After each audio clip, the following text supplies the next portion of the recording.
so this is our AP Chemistry Chapter 14 lesson video, part 3. And in this video, I'm going to cover section 14.4 and 14.5. So we're going to continue talking about rate laws and rate constants and the speeds of reactions. So we're going to talk about change of concentration with time.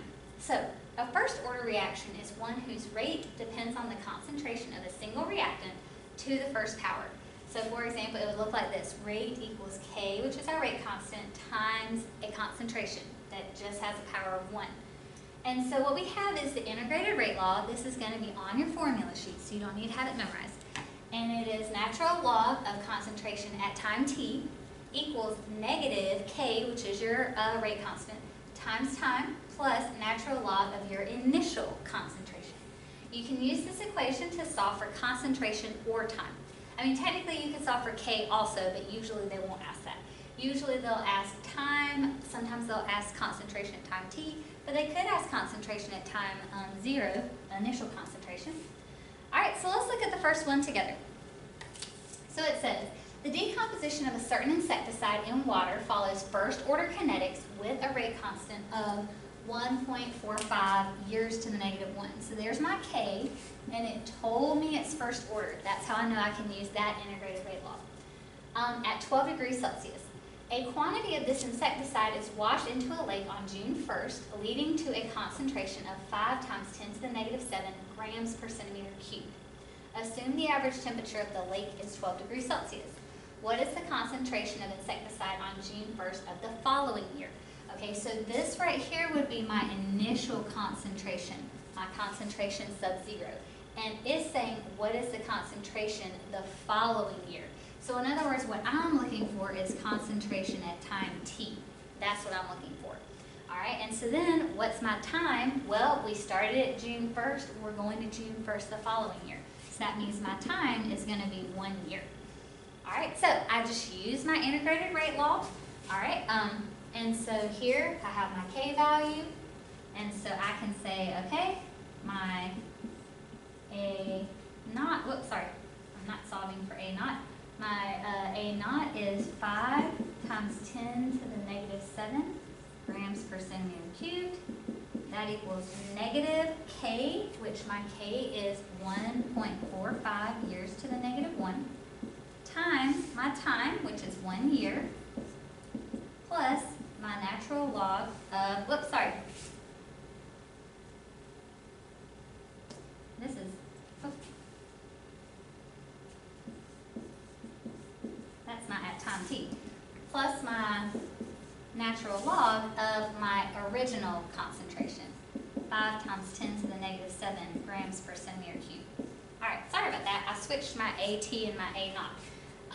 So I just plugged in. So natural log of my concentration at time t equals negative K, which I plugged in, times time, which I plugged in, plus natural log of my concentration, initial concentration, and I plug that in too.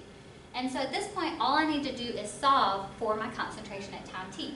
Okay, so what I'm going to write up here is I'm going to go ahead and combine all of this together. Okay, so what we end up getting is ln of my concentration at time t. Once I combine this whole side, I end up getting negative 15.95. Okay, that just kind of gives you a chance to do that math. All right, I'm not going to show you step by step by step. Y'all should be able to solve that. All right, but now, how do you get rid of a natural log? So you need to do the inverse. The inverse of a natural log is to the power of e. So e is, you've seen that on your calculator. Okay, so to get my a sub t, I do e to the negative 15.95. And so that's what I would end up solving for. So I got 1.18 times 10 to the negative 7, and then we're solving for concentration. Well, my initial concentration is grams per centimeter cubed, so my concentration at time t would also be grams per centimeter cubed. Okay, and so that's all you have to do is just plug in and make sure you remember that the inverse of natural log is e raised to the power. All right, so let's keep looking. And y'all can try this next one. Oh, just kidding, it's a part B. I will try the next one. So it says, how long, so this time I would be solving for t. How long will it take for the concentration of the insecticide to decrease to 3 times 10 to the negative 7? So here they gave me my concentration at time t. Now I can use from the previous slide, I can keep using this same K and this same initial concentration. Okay, so I'm just going to keep using those. So let's get it set up. So we have natural log of, now this time I have my concentration at time t. So 3 times 10 to the negative 7 equals negative K, which my K was, whoops, I forgot already. There it is, negative 1.45 years to the negative 1 times t, because this time I don't know what time is, plus natural log of my concentration initial. So my initial concentration was on the previous slide. It was 5 times 10 to the negative 7 grams per centimeter cubed. All right, this is also grams per centimeter cubed. All right, and so in this case, I just need to solve for t. So for this one, let me figure out kind of what I want to do. Really, I just want to write t equals because y'all should be able to solve this. But here, I'll at least like clean it up some. So this right here becomes negative 15.02, and then it becomes negative 1.45t. I just dropped the units to kind of clean it up for you. And then this right here, when you put that in the calculator, is negative 14.51. And so then all I do was just solve for t. So I added that to the other side, divided both sides by negative 1.45. Y'all know how to rearrange formula. And so I ended up being 0.35. And then what time are we talking about here? Well, my k value is in years to the negative 1. So my t would be in years, just like that. All right? So hopefully not a big deal. Like I said, a lot of times it's math errors when you're putting stuff in the calculator. So make sure you're just careful of that. All right, so y'all try this one real quick. I'll assume that you've done that already, and then we will look at it together. So it says the decomposition of dimethyl ether at 510 degrees Celsius is first order. Okay, so that way I know I can use the integrated rate law we just learned with a rate constant of 6.8 times 10 to the negative 4. So there's my K. If the initial pressure is 135 torr, okay, so this would be my pressure initial.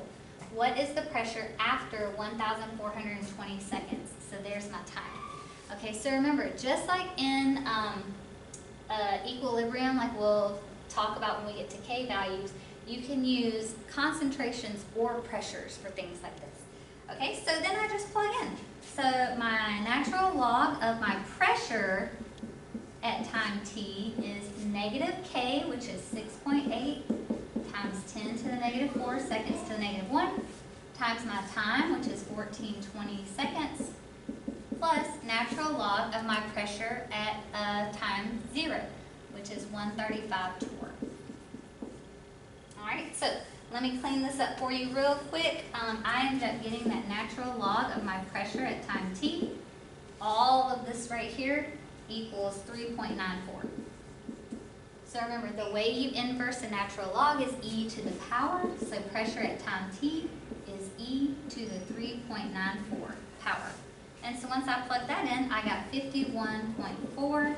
And then my unit for pressure in this case is torr, because that's what my other pressure was in. All right, and so like I said, you can plug in concentrations or you can plug in pressures for this formula. All right, so hopefully you got that one right. Hopefully having the pressures didn't throw you off instead of having concentration. All right, so for a first order reaction, a graph of the natural log of concentration versus time will give a straight line. Okay, so if we graph this, we're going to get a straight line. Our slope will be negative K, because notice our slope is going to be negative. K is a positive number, so our slope is negative K. So if you see a straight line for natural log of concentration versus time, then you know it's a first order reaction. The important thing is, though, to notice that the slope is going to be negative. Okay, so giving a straight line like this isn't what you're going to see. All right, so then we just did first order, so what's going on with second order? So a second order reaction is one whose rate depends on the reactant concentration with the second power, or two reactants with the first power. Okay, so like for example, it could be rate equals K concentration squared, or it could be like rate equals K concentration of A times concentration of B. It's just the overall order has to be 2. So integrated rate law, it looks similar to the one for first order, but instead of natural logs, we have 1 over the concentrations. And instead of negative KT, we just have KT. All right? So for a second order reaction, you end up getting the straight line when you do 1 over concentration versus time. And notice the slope is going to be positive, and so the slope just equals K. All right, so if I got a curve instead of a straight line, then I might need to check my natural log and see if it's first order instead. All right, so we can skip this one because this one's making you graph using a program in your calculator, and I've never seen anything like that on the AP exam. All right, so let's look at the practice one together though, because I didn't get a chance to show you a practice one yet. So it says, consider again the decomposition of NO2. The reaction is second order in NO2 with a K of 0.543. Okay, so we have our K, and it's told me it's second order. The initial concentration of NO2 in a closed vessel is this. So here's my concentration initial. What is the remaining concentration after 0.5 hours? So here's my time, and so I'm looking for my concentration at time t. Okay, so this time I can't use the natural log formula because it's second order. I have to use the 1 over concentration formula. All right, so I'll be using this formula right here. So let me flip over. Surpassed all that. All right, so I have 1 over my concentration at time t equals K, which is 0.543 molarity times seconds, but both on bottom because they're to the -1, times time. Well, here's a problem. This is seconds to the -1. This is hours. So I'll need to change this to seconds in order to plug it in. Okay, so let me go ahead and do that real quick. So I have 0.5 hours, and I know that 1 hour is 3,600 seconds. And so I get 1,800 seconds. And so that's what I'm going to plug in. Okay, so you got to be careful of those units, okay, because otherwise they wouldn't cancel. All right, and so then I'm going to do plus 1 over my initial concentration, which is 0.05 molar, just like that. All right, so this time there's no natural log to deal with, but you do have to remember you are solving for 1 over concentration. That's an important thing. So let me clean this side up for you. So what I end up getting is 1 over the concentration at times t. Let me go ahead and give you what this whole side equals. Is 997.4. And so then, y'all, you can just inverse both sides. You know, inverse is 1 over. And so to get concentration of times t on top, I can just do 1 over 997.4. And so I ended up getting 0.001, and then unit for concentration is molarity. All right, so it's just using the different integrated rate law, that's all. This integrated rate law, I don't remember if it's on the formula sheet or not, but if you need it, it will be there. Okay, so the important thing to remember is first order deals with natural logs, and second order deals with 1 over concentration. All right, so next thing we're going to talk about is half-life. So the half-life for a reaction, it'll be written as T sub half, is the time required for the concentration of a reactant to reach 1/2 of its initial value. So for example, if we started with 100 grams, at half-life we would have 50 grams left. A fast reaction has a short half-life. And then half-life for first order reaction, here is your formula. T of 1/2 equals 0.693 divided by K. All right, and that is on your formula sheet. Okay, so it's just so you don't have to worry about memorizing the 0.693. Okay, so using the equation from the previous slide, you can see that the half-life of a first order reaction does not depend on initial concentration. So you can see that half of 0.2 is 0.1, and so if you go over, it took about, let's see, 7 seconds. All right, well then half of 0.1 is 0.05, and if you go down, it took another 7 seconds. Like it's the same amount each time. A second order reaction, the half-life will change each time. All right, so that's one way by looking at a graph, you can tell if it's first or second order. If you go over and see that each half-life is the same, it's first order. If the half-life is changing, it's second order. So in a first order reaction, the concentration of the reactant decreases by half in each of a series of regularly spaced time intervals, which is of course your half-life. So let's look at the sample exercise together. So it says the reaction of C4H9Cl with water is a first order reaction. The following graph shows the concentration of C4H9Cl and changes with time at a particular temperature. So here's the graph that I'm looking at. So it says from the graph, estimate the half-life and then calculate the rate constant. So let me go to the graph. So I'm starting with 0.1. So half of that is 0.05. So I'm going to go over to right here. And then I go down, and I'm not quite halfway. I know it looks like it is here, but obviously I can't draw a straight line. I'm not quite halfway, although you could say 350. So I'm going to say about 340. Okay, so I'm going to say about 340. Whoop, I didn't check my units. What units are seconds? Okay, like I said, you could have done 350 though. That one is kind of a gray area. Whenever they make you estimate on a graph on the AP exam, they'll usually have a small range you can pick between. So then it says use the half-life from part A to calculate the rate constant. Well, it told me it is first order, so I know T of 1/2 is 0.693 divided by my K. I'm looking for K, so K is 0.693 divided by my half-life. So I just do 0.693 divided by about 340 seconds. And so I ended up getting 0.002, and then my unit is not seconds because it's in the denominator, it's seconds to the -1. Just like that. Alright, so hopefully that wasn't that bad. Plugging into a simple formula. Alright, so let's keep on going. Alright, so y'all tried this one. I'll assume, you may need, you're going to need some information from sample exercise 14.7. And for that, you'll end up needing the K. So if you didn't write that down, it's 1.45 years to the -1. You will need that. Alright, so I'll assume you paused it and tried it, and let's look at it together. So it says calculate the T half or half-life of the insecticide from sample exercise 14.7. Well, we know K is this, and we know T of 1/2. It told me in sample exercise 14.7 is first order. So it's 0.693 divided by K. So I just do 0.693 divided by 1.45 years to the -1. And so I ended up getting 0.48. And then this is years to the -1, but it's in the denominator. So that flips it back up to the top. And so now it's just years. All right?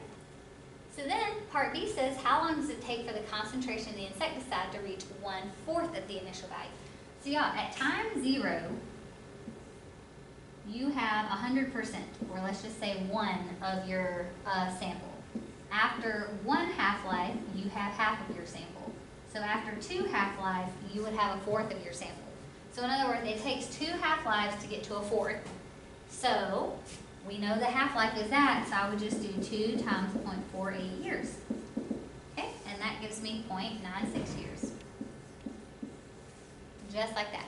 Okay, if they had asked me for 1/8, I'd say, okay, well after 3 half-lives, I'm going to get 1/8. After 4 half-lives, 1/16, like that. That's all you have to do if they give you a fraction to figure out how many half-lives it has. All right, so let's keep on going.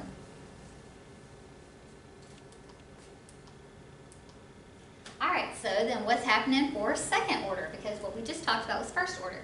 So the half-life of a second order reaction does depend on the initial concentration. So that's why it changes over time.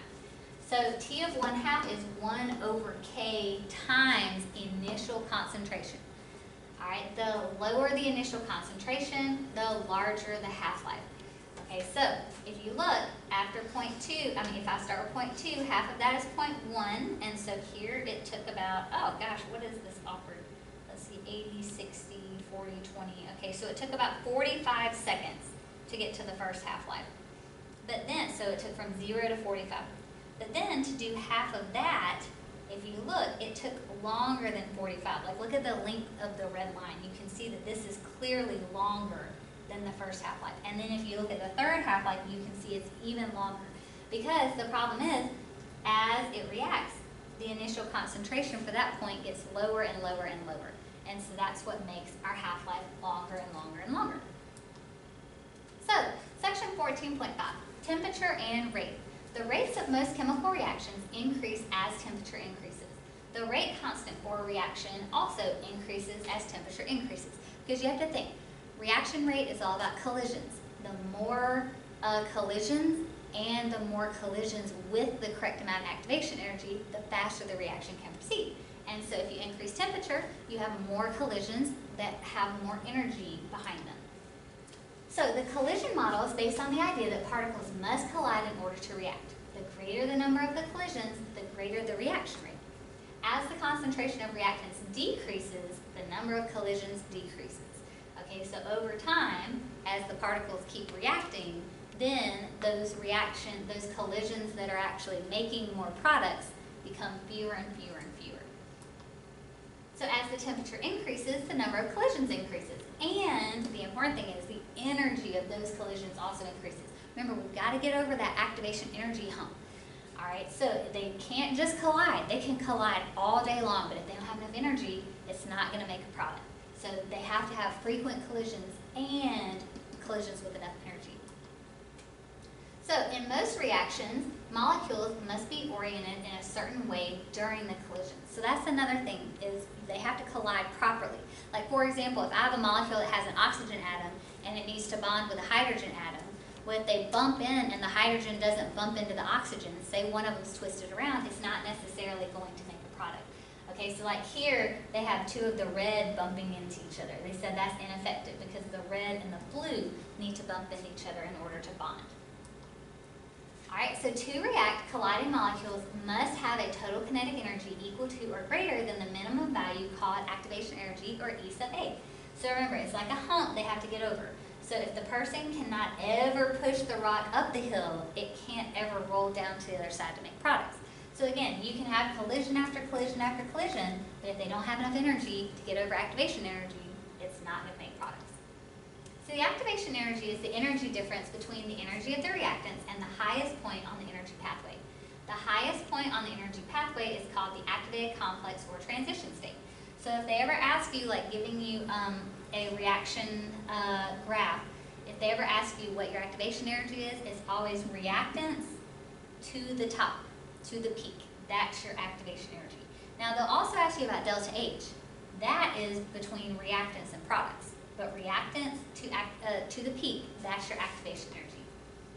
So the transition state, which is what is occurring at the top, it's almost like they've collided and they're trying to like rearrange to make the products. That is very unstable, so you can't stop there.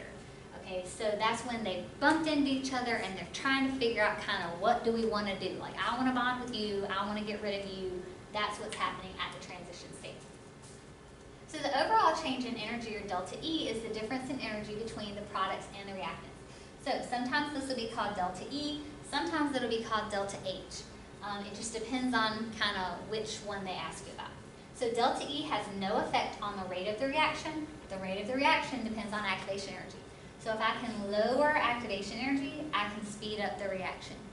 Delta E or delta H doesn't really affect it at all. And how can we lower activation energy? Using a catalyst. Alright, so Arrhenius discovered that most reaction rate data obeyed three factors. They were based on the fraction of molecules possessing the average kinetic energy. Where the heck did I get that from? Activation energy, the number of collisions per second, and the fractions of collisions with proper orientation. So in other words, it's based on three things. Do they have activation energy? How many collisions are happening? And how many are oriented in the correct way. And so that's what causes a reaction to speed up, is having those three things as much as possible. All right, so hopefully you're doing okay with integrated rate law and the difference in first and second order reactions, and so we'll continue on with the next video.